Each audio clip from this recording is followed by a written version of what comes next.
నేను ముంబై నగరానికి నా చదువు పూర్తి చేసుకోవడానికి వెళ్ళాను. అక్కడ పేయింగ్ గెస్ట్గా నాతో పాటు శోభ అనే ఒక అమ్మాయి ఉండేది. కొన్ని రోజుల దాకా మాలో ఏదీ సరిపడి రాలేదు. కానీ మెల్లిమెల్లిగా మేమిద్దరూ మంచి ఫ్రెండ్స్ అయిపోయాం.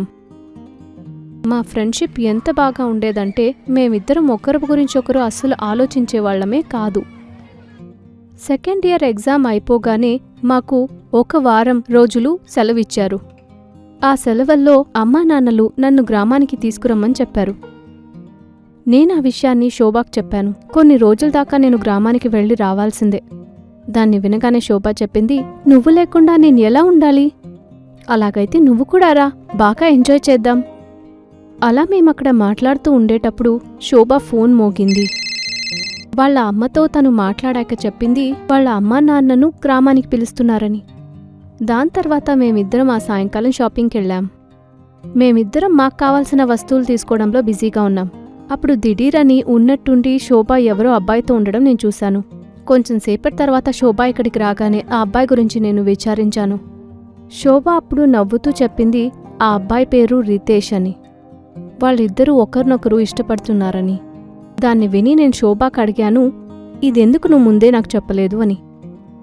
నేనేమనుకున్నానంటే మెల్లిమెల్లిగా రితేష్ని తీసుకొచ్చి నీతో మాట్లాడిద్దామని. కానీ ఇప్పుడే నీకు తెలిసిపోయింది. ఇంత త్వరగా నీకు తెలుస్తుందని నేను అనుకోలేదు. నువ్వు నీ గ్రామానికి వెళ్ళిరా, తర్వాత మనం చూద్దాం అతన్ని.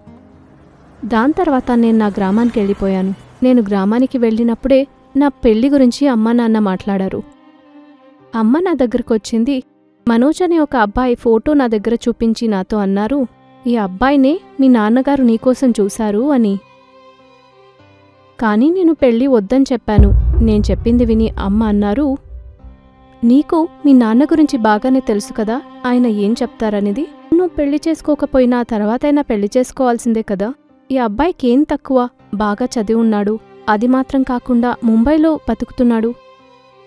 నాకు ఏం చేయాలనేదే అస్సలు తెలియట్లేదు. నేనేం చేయాలి? కానీ నాన్నగారి మాటకి ఎదురు చెప్పే ఆ ధైర్యం మా ఇంట్లో ఎవరికీ లేదు. చివరికి నాకి మనోజ్కి పెళ్లి కూడా అయిపోయింది. దాని తర్వాత గ్రామంలో ఉండేది నాకు అలవాటైపోయింది. నా చదువును కూడా ఆపేశారు. నేను చాలాసార్లు గ్రామంలో నుండి శోభాకి కాల్ చేశాను. కానీ అతని ఫోన్ ఎప్పుడూ స్విచ్ ఆఫ్ అని వస్తుంది. నాకు శోభ మాటిమాటికి గుర్తుకొస్తూనే ఉంది. నేను అన్నిటి గురించి తనతో మాట్లాడాలని అనుకున్నా. కానీ అతని నంబర్ అస్సలు కలవట్లేదు. అలాగే కొన్ని నెలలు కూడా గడిచిపోయాయి. ఒకరోజు నేను మనోజ్తో పాటు ముంబైకి వెళ్ళాను. మనోజ్ వాళ్ళ ఇంట్లో నాకు తనకు మొదటి రాత్రి. రూమ్లో నేను మనోజ్ మాత్రమే ఉన్నాము. మనోజ్ నా పక్కకొచ్చాడు. నేనతన్ని చూసి సిగ్గుపడుతూ ఉన్నాను. కానీ ఉన్నట్టుండి ఎవరో ఏడవడం వినపడింది. నేను భయపడి అలాగే బెడ్ మీద కూర్చునుండిపోయాను. నేను మనోజ్ని అడిగాను, మీకు ఎవరో ఏడవడం వినపడట్లేదా అని. మనోజ్ దానికి ఏ జవాబు ఇవ్వలేదు. అతను నవ్వుతూ ఉంటాడు. నాకు ఏమీ అర్థం కాలేదు. మరుసటి రోజు మనోజ్ ఆఫీస్కి వెళ్ళిపోయారు. నేను ఇంటిని శుభ్రపరుస్తూ ఉన్నాను. అప్పుడు మంచం కింద నేను ఊడుస్తూ ఉన్నప్పుడు నాకు అక్కడ ఒక జుమ్కీ దొరికింది. ఆ జుమ్కీని నేను తీసుకుని చూశాను. నాకు ఆ జుమ్కీ ఇంతకుముందే తెలిసినట్టు అనిపించింది. నాకు ఇంట్లో పనులు చాలా ఎక్కువగా ఉంది. తర్వాత నేను ఆ జుమ్కీని టేబుల్ మీద పెట్టేశా. ఇంటి పని మొదలుపెట్టా. నేను మధ్యాహ్నంలో వంట చేస్తూ ఉన్నప్పుడు నాకు ఉన్నట్టుండి ఏదో అనిపించింది. ఏదో ఒక రూపం నా వెనకాల నిలబడిందని.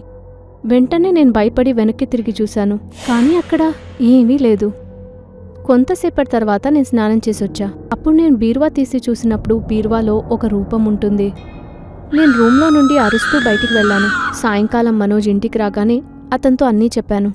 అది విని మనోజ్ నవ్వాడు. నాకేమీ అర్థం కాలేదు. దాని తర్వాత నేను మాట మారుద్దామని చెప్పి మనోజ్ దగ్గర నా ఫ్రెండ్ అయిన శోభ ఫోటో చూపెట్టి మాట్లాడడం మొదలుపెట్టాను. మాట్లాడడం ఆరంభించగానే తనకు నిద్రొచ్చింది. వాళ్ళు నిద్రకు జారుకున్నారు. నాకు నిద్ర రాలేదు. నేను కళ్ళు మూసుకునే ఉన్నాను. అప్పుడు ఉన్నట్టుండి నాకు అనిపించింది ఎవరో నా మీద పడుకున్నారని. నేను కళ్ళు తెరిచి చూసినప్పుడు అక్కడ ఎవరూ లేరు. దాని తర్వాత మరుసటి రోజు మనోజ్ మళ్ళీ ఆఫీస్కి వెళ్ళిపోయారు. నేను ఒకటే కూర్చున్నాను. అప్పుడు శోభ నాకు గుర్తుకొచ్చింది. ఒకవేళ శోభ కానీ ఉంటే తనతో జరిగిందన్నీ చెప్పచ్చు అని. ఇప్పుడు ఎవరో నా పేరు పెట్టి పిలిచారు.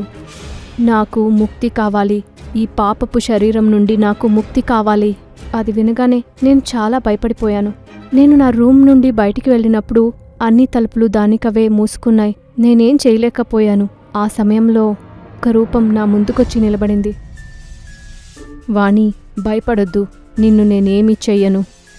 దాన్ని విని నేను ఆశ్చర్యపడ్డాను. ఎవరు నువ్వు? నా పేరు నీకెలా తెలుసు? అది విని ఆ రూపం నా పక్కకొచ్చింది. ఆ రూపాన్ని చూసి నేను చాలా షాక్ అయ్యాను. నేను అడిగాను, శోభా, ఇదెలా సాధ్యం? నువ్వు నువ్వు నువ్వు ఆకారప్లా ఎలా? అది విని శోభ ఒక ఆకారం ఏడుస్తుంది.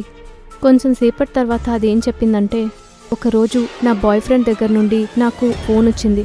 అతను నన్ను చూడాలని చెప్పాడు. నువ్వు ఊరికెళ్ళిన తర్వాత నేను నిన్ను చూడ్డానికి వెళ్ళాను.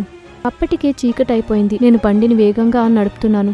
అప్పుడు ఒక అమ్మాయి నా బండికి ఎదురుగా వచ్చి నిలబడింది. నేను బండి దిగి వచ్చాను.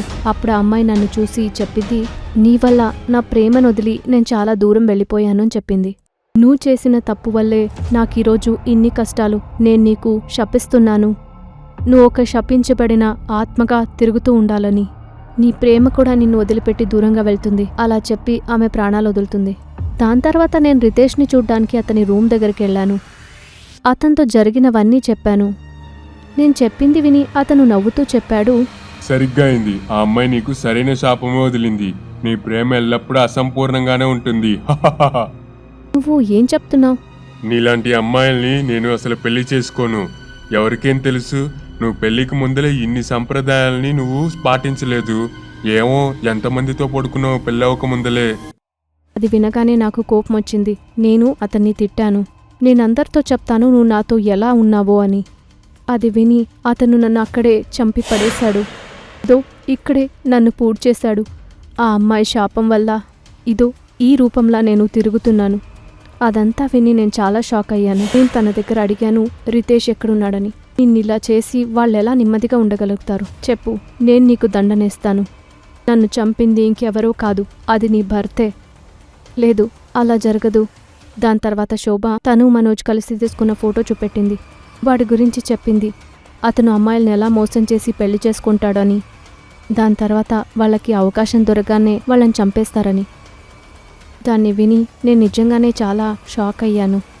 అప్పుడే మనోజ్ ఇంటికొచ్చాడు. అప్పుడే శోభ మనోజ్ ఉన్న ఫోటోని నేను చూపెట్టాను. వెంటనే అతను నా గొంతు పట్టుకుని నొక్కడం మొదలుపెట్టాడు. అతను చెప్పాడు, ఆఖరికి నేనెవరనేది తెలిసిపోయిందా అని. అప్పుడు నువ్వు కూడా అందరిలాగే చేస్తావని. శోభ యొక్క ఆత్మ అక్కడికొచ్చింది. కోపంగా మనోజ్ని దూరంగా విసిరికొట్టింది. అప్పుడు మనోజ్ చెప్పాడు, నేను నిన్ను చంపను, ఎందుకంటే నువ్వు శపించబడ్డ నేడవి. అలా చెప్పి మనోజ్ నా దగ్గరకొచ్చి మళ్ళీ నా గొంతు నొక్కడం మొదలుపెట్టాడు. అప్పుడు ఇంకో ఆత్మ అక్కడికొచ్చింది. అప్పుడు అది గట్టిగా అరుస్తూ ఇలా చెప్పింది, వదులు దాన్ని. దాన్ని చూసి శోభ ఆత్మ కూడా, నేను కూడా ఆశ్చర్యపడ్డాను. దాన్ని చూసి శోభ ఆత్మ చెప్పింది, నువ్వే కదా నాకు శాపం ఇచ్చింది.